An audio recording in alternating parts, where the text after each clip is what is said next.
Thanks to the Diablo team, I've been able to put in hundreds of hours over the past few weeks playing in a pre-release version of the full game. So I've gotten a ton of information about how the Necromancer pilots both from the leveling, early game, mid game, and into the late game. I have a level 55 Necromancer to show you today. We are going to start off with a random assortment of gear running through dungeons in World Tier 2. This is probably where you're going to find yourselves within the first week of the game's release. And I want to explain to you how the build pilots, what the skill tree looks like, the Book of the Dead, and then key Codex of Power legendary aspects for you to go farm from specific dungeons throughout the campaign to really bring this build into its own.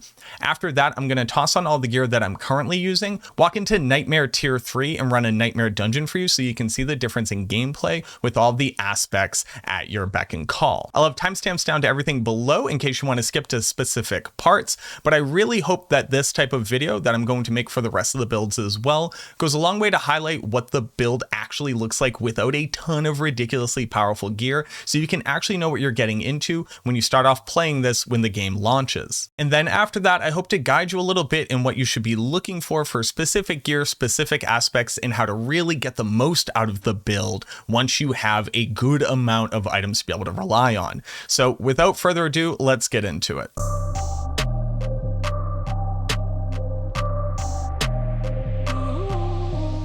First off, let's just look at the skills on the bar so you know what you're going to be using when you're piloting this build. Bone Splinters is by and large the best generator skill. The base use generates 6 essence. It fires out 3 projectiles, and if all 3 of them hit a target, you generate 8 essence. And then on top of that, the first enhancement says that when you're above 50 resource, that you have a chance of generating 2 more Bone Splinters that can also generate essence. So it has a maximum output of 10 essence per cast. The secondary modifier says that when we hit with all 3 of our projectiles, we increase our crit chance, which is actually really important since we're going to be weaving in resource generation and resource spending with Bone Spear as we're fighting tankier monsters, because we want to be at max cap for essence as much as possible, but I'll explain that a little bit later on. Bone Spear, without question, is the best core spender that the Necromancer has available to it. It does a ton of damage that pierces, it can hit multiple targets, and then shoots back shards from when it ends its trajectory that fire back into the monsters and can actually shotgun if they're close enough to it. And not only that, the key legendary aspect that's in the Codex of Power that I quite frankly think is actually too powerful and would honestly not be weird to find on a unique item, I'll show you in just a little bit. But once you have that, you can actually opt to use the secondary modifier that increases your crit chance when you use the skill, that also summons 2 additional Bone Splinters that fly back out. So you can shotgun with up to 5 total splinters coming back out of your Bone Spear, meaning that a single target can be hit by this skill 6 times, which is absolute mondo amounts of damage output. Before you have the legendary aspect, there's actually a built-in vulnerable mechanic that you can opt into as a secondary modifier. This says that the primary Bone Spear, when it hits a target, makes them vulnerable. Vulnerable bare minimum increases monsters' damage taken by 20%, and it is very easy to stack additional vulnerable damage, especially on the Necromancer. So 3 seconds of vulnerability not only increases our Bone Spear damage, but also our Corpse Explosion damage and any other skills that we're using. It wouldn't be a Necromancer build if you didn't use Corpse Explosion, and ironically enough, Corpse Explosion's damage is actually going to feel worse in the early game and much better on in the late game. But as a free resource using skill, you cannot beat Corpse Explosion. It allows you to add on a ton of AoE damage to the build and very easily clear up minions so you can generate corpses, which is one of our most important batteries for generating the essence that we need to max out our Bone Spear uptime. Corpse Tendrils is arguably the best crowd control ability in the game, and once you have its enhancement and secondary modifier, it's easy to see why. Not only does it do a very small amount of damage, but it will apply a slow to every single target that is within its radius, which is massive. It's basically the entire screen, after which it will pull them all into a single area, meaning all of the monsters are right where you want them for your piercing Bone Spear damage and your massive AoE Corpse Explosion damage. But it goes even further than that. It slows them, then it stuns them after the pull, and it makes them all vulnerable. So if you have run out of Bone Spear and you're not applying vulnerable via that, you get a secondary source of vulnerability from Corpse Tendrils, which means that our corpse explosions will be able to benefit from that increased damage. As our final utility skill, we have to pick up Blood Mist. Blood Mist is our only option for gaining immunity or unstoppable on the build naturally, and it's basically our get out of jail free button. It doesn't really do damage, the healing is kind of negligible, but the ability to just say no, and regardless of what crowd control effect you're in, immediately go into a completely immune state cannot be overstated. Bone Storm is actually the only good ultimate that the Necromancer really has access to that both does a decent amount of damage and just applies so much great utility for the build. We realistically don't worry about the damage output from it, although it is pretty decent at 180% weapon damage dealt over 10 seconds.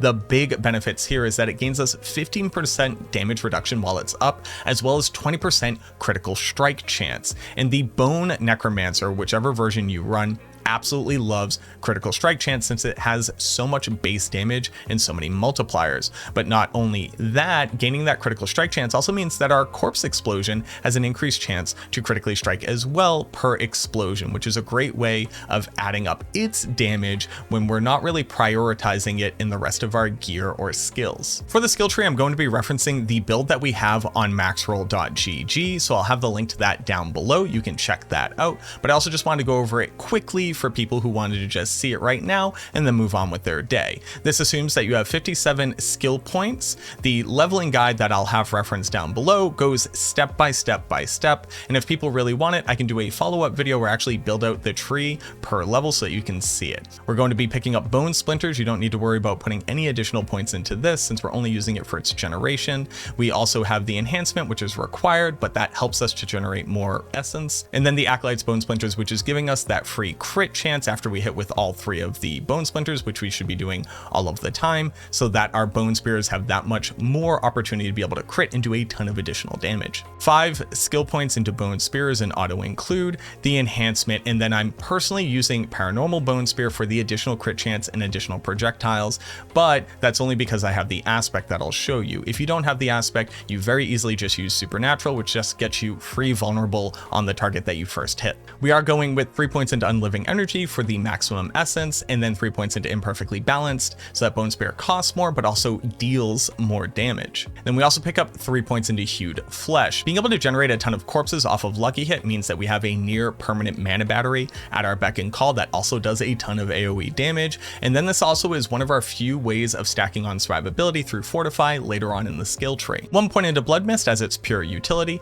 5 points into Corpse Explosion with the enhancement, and then we are using Plagued Corpse Explosion. This says that's going to deal X 8% multiplicative additional damage to any target that is slowed, stunned, or vulnerable, and it stacks for all 3 of them. It just so happens that Corpse Tendrils applies slow, stun, and vulnerable, so you get the maximum benefit of 24% multiplicative damage, and if you do not have Corpse Tendrils up, the vulnerability from our Bone Spear at least gets it 8% multiplicative damage increase. And then the real reason why Corpse Explosion is so key to this build is actually in Grim Harvest. Every time we consume a corpse with Corpse Explosion, we generate 9 essence. While Bone Splinters theoretically can generate 10 essence per cast, you already have to be above 50 essence for it to have that ability, and it only happens 25% of the time. So consuming a corpse, which is also a much faster animation than your base weapon attack speed, you're actually able to out-generate essence via consuming corpses while continuing to stack on damage. So it's a much better option if there are corpses on the ground.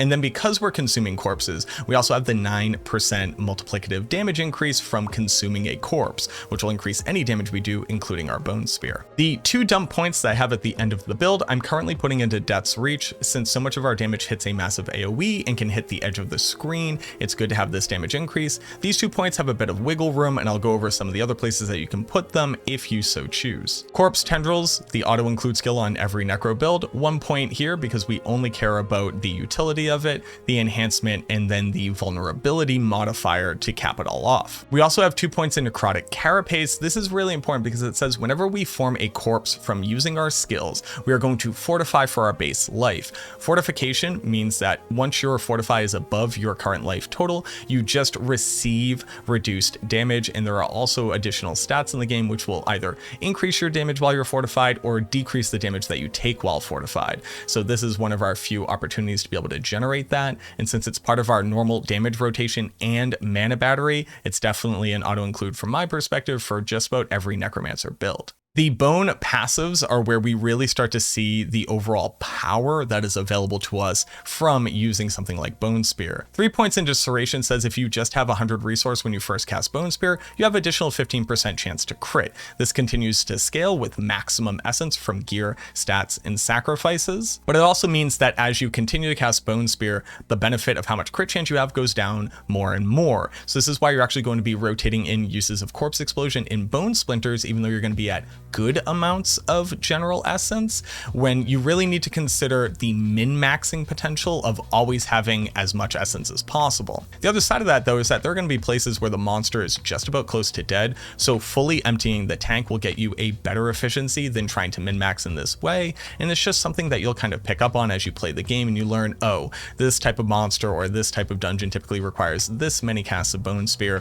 for me to make sure to kill them. You'll get the hang of it. 3 points into Compound Fracture says that after every 10 times that you critically strike with a bone skill, you're going to deal additional 15% multiplicative damage with bone skills. And the cool part about this here is that each part of Bone Spear can crit and each part of Bone Splinters can crit. And then lastly, using Evulsion here, your bone skills are going to deal increased critical strike damage against targets that are vulnerable. And since every target is always vulnerable when we're using Bone Spear, it basically means that whenever you crit, you just deal 18% multiplicative additional critical strike damage. We do have 1 point into Rapid Ossification, which is a little bit of an indecisive point to put into it.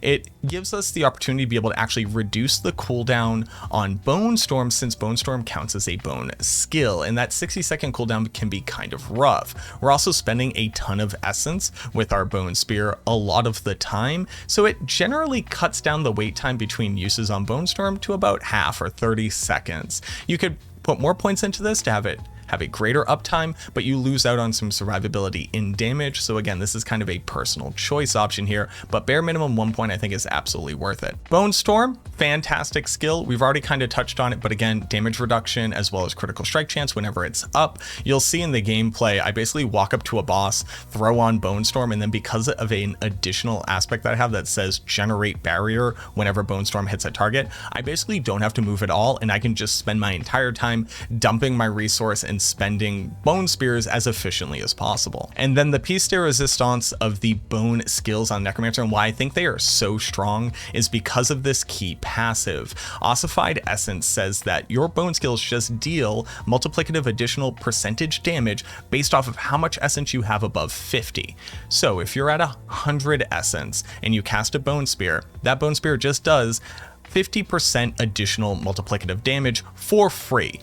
There are additional aspects that go even further to buff this bonus, and every single point of essence that you have above 100 is an additional 1% damage increase whenever you cast Bone Spear. This is another reason why we want to stay above 50 resources as much as possible. It helps our Bone Splinters to generate more essence, it gives us more crit chance, and it gives us the most damage possible. So you're going to see a theme in how we play the game and how we build out the character to be able to maximize this benefit as much as possible. Lastly, 3 auto-include points for any necromancer that isn't using minions is standalone. This just says 18% damage reduction, which is so powerful that you really can't ignore it. And it's one of the major reasons why I don't think that summoner builds are altogether going to be that viable, because this is one of the few places in the skill tree where you can get this much easy access to additional survivability. I just want to make an honorable mention from Memento Mori here that says that your sacrificial bonuses are increased by a total of 60% if you put in 3 points. And it might not seem like that's a lot,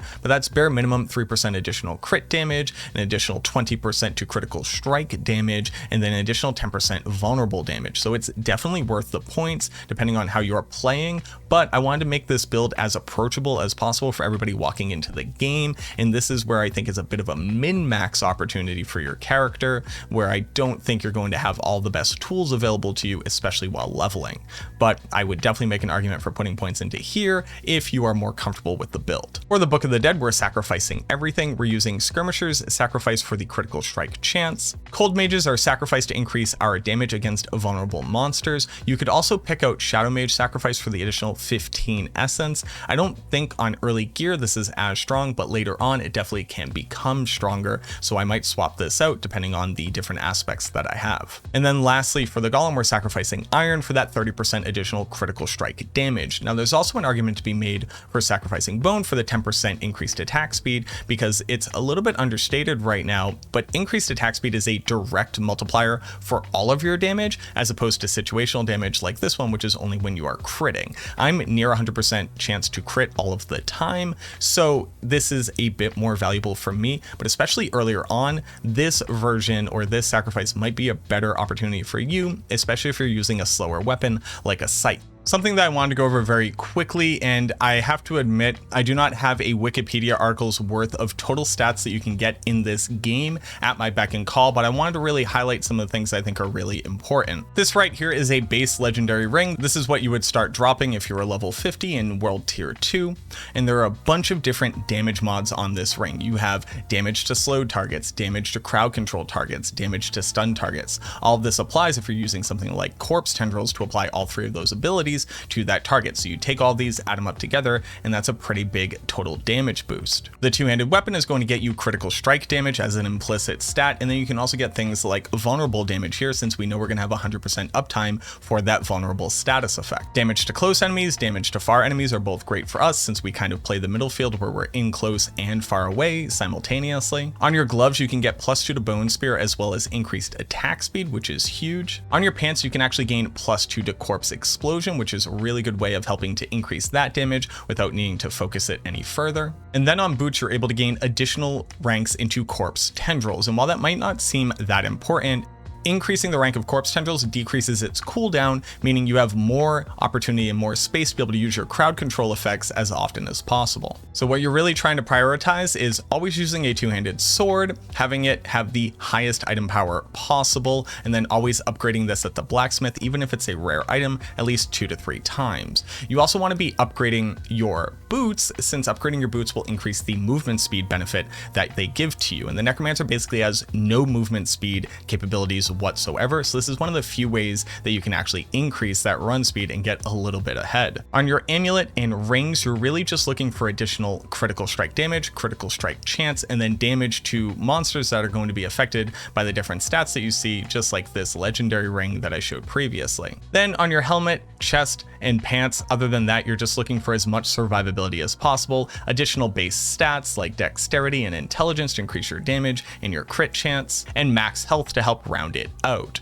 As far as gems are concerned, any gem that says critical strike damage to either crowd controlled or stunned monsters are good options in the weapon, typically putting skulls or diamonds into your jewelry, and then putting rubies into your helmet, armor, and pants for that maximum life. And then the last thing that I wanted to point out is the gloves that I'm currently using for my character that kind of exemplifies all of this in this specific legendary aspect, which again is in the Codex of Power, which is an auto include and drastically increases the overall damage potential of this build.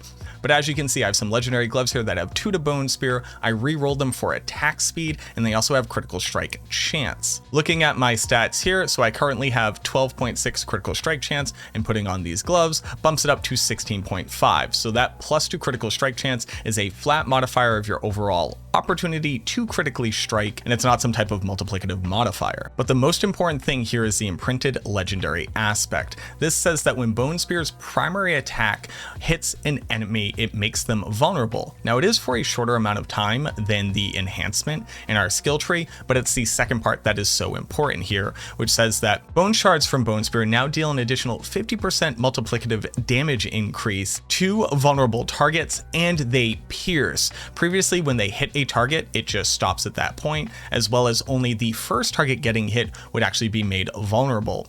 This aspect alone says that any monster being hit as it pierces through is going to become vulnerable, and the shards are now going to be able to pierce, meaning they can now hit everybody within range, also meaning that they can shotgun everybody within range, and that's where you're really going to see a ton of the damage come out of this build. To be able to unlock this aspect in the Codex of Power, you need to run the Ghoul Rune Slums. This is in Act 3, it's actually part of the campaign, so I won't talk any more about it, but just know that after you complete it, you'll have to run it one more time to get the aspect, and then you can use this as many times as you want, and this is bare minimum what you need for this build to pop off. So at the Occultist, I'll go ahead and select my gloves, and I'll go ahead and select that Codex of Power aspect right here, splintering. It's going to cost us just a few of the components that you get back from salvaging legendary items, and a bit of the Veiled Crystals, which drop from rare items when salvaged. Costs us about 36,000 gold right now, and you can see that it's going to apply that minimum value, so it's only applying for 1.5 seconds,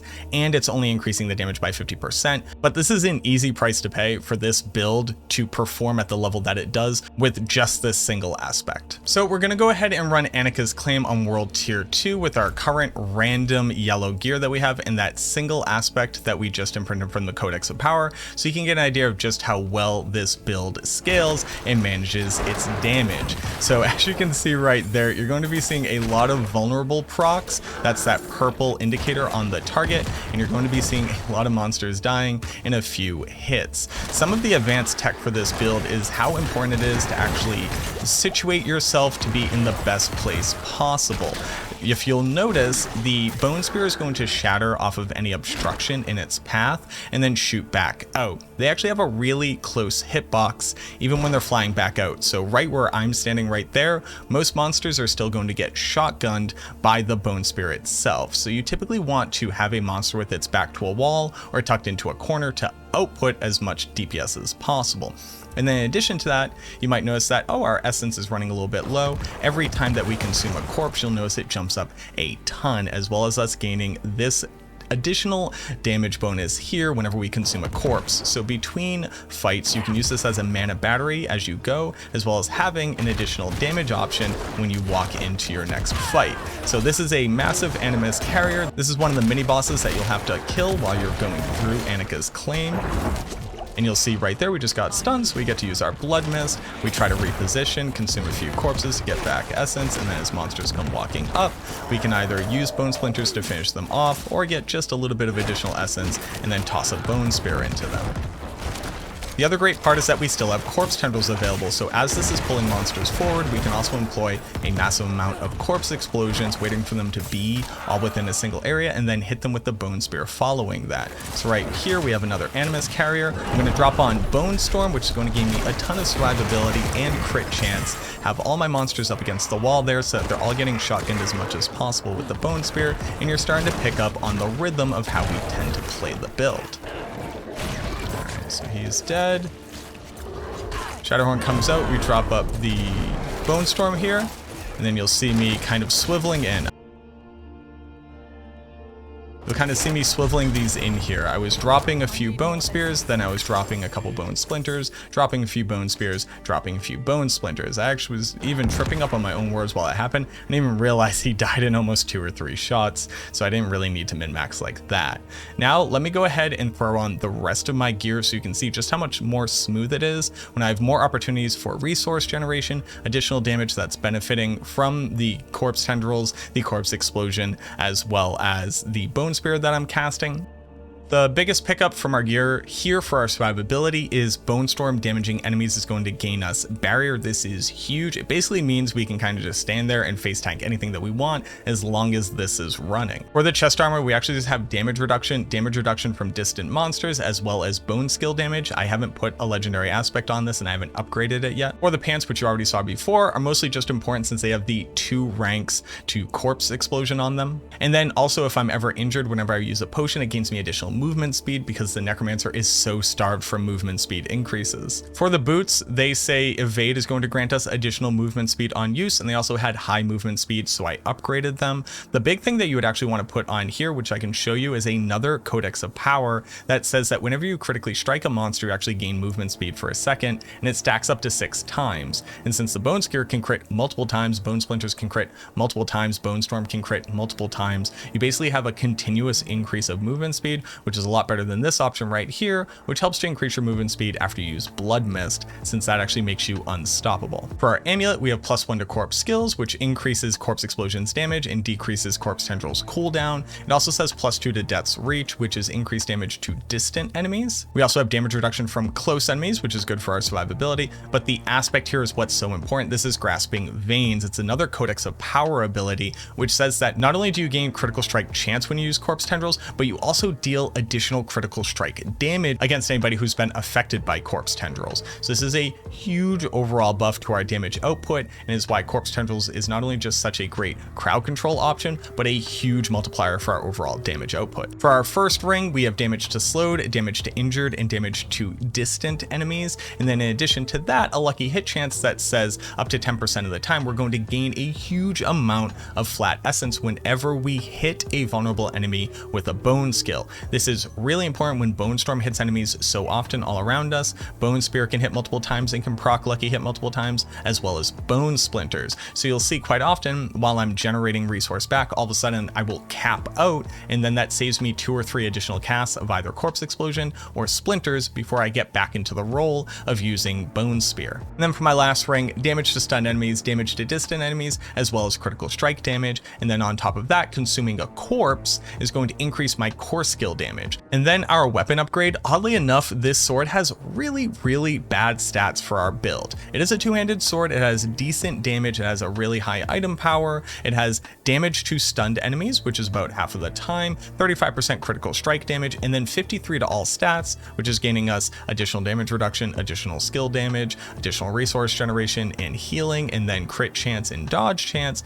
But then the last stat is just kind of useless, but it's the aspect that is so powerful here.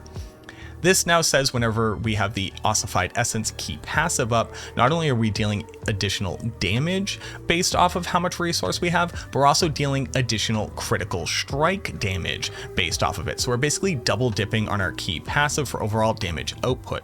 And because I already heard you saying, Mac, tossing on all that gear, it's going to trivialize everything. I hear you absolutely. I've gone and bumped up to World Tier 3. This is Nightmare difficulty. So this is going to be my first time running the Cavern on Nightmare difficulty, but I just wanted to show you how much smoother and generalized the gameplay becomes when you're able to add on these smart additions of gear. Now, things that you're going to notice is that resource generation is going to be a bit easier for me. The damage output is going to be a lot more consistent, and our overall ability to keep movement up the entire time is going to be a lot more evident because, like I said, our damage is going to be a lot cleaner. We're not going to have to waste as much time generating resource, and we come walking up to a boss like this right up against the wall, and we just absolutely annihilate him. And again, this is on World Tier 3, so the monsters here are actually continuing to scale with me. You'll see that they are just 1 level beneath me here right now, and that the boss will actually be higher level than me. And then in addition to that, the monsters have more resistances, they're able to output a lot more damage, they're actually smarter and hit you more often, and I'm actually having a much easier time piloting the build in this scenario than I was previously because the gear choices and the aspects that we have are going to all work together so much better.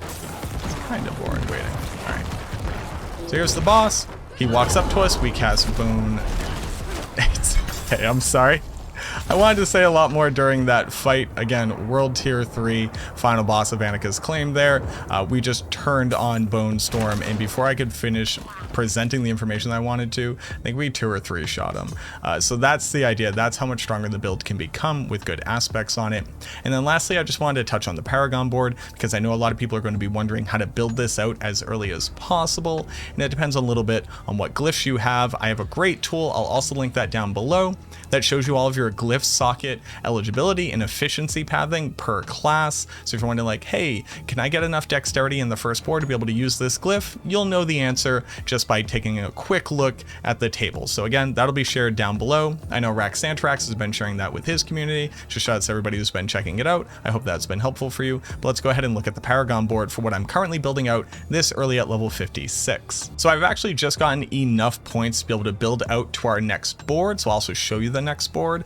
But what we're using right now is the exploit glyph. So you'll have to actually drop the glyph itself in the wild. I found this before I even really had Paragon points to be spending into the board. It says that for every 5 dexterity that you have purchased within its range, you're going to increase the amount of damage that you do to vulnerable targets. And since we always deal damage to vulnerable targets, this is just an additional flat total damage bonus to what we do. And that has a secondary effect that says as long as you meet the requirements, not only do you get the flat damage vulnerability, but whenever you deal damage to a vulnerable target, you stack up to 10% multiplicative damage increase. And while this isn't the biggest number, it is definitely good enough since you can reach this as a level 1 glyph in your starter board on the Necromancer. So I build out to the right side, I pick up Prime that just says increased damage and maximum life. It's very easy to hit this willpower requirement. I actually hit it by getting the willpower points onto my Paragon board here, but you could also just prioritize it on gear. And that just says plus 20% additional damage. It is additive,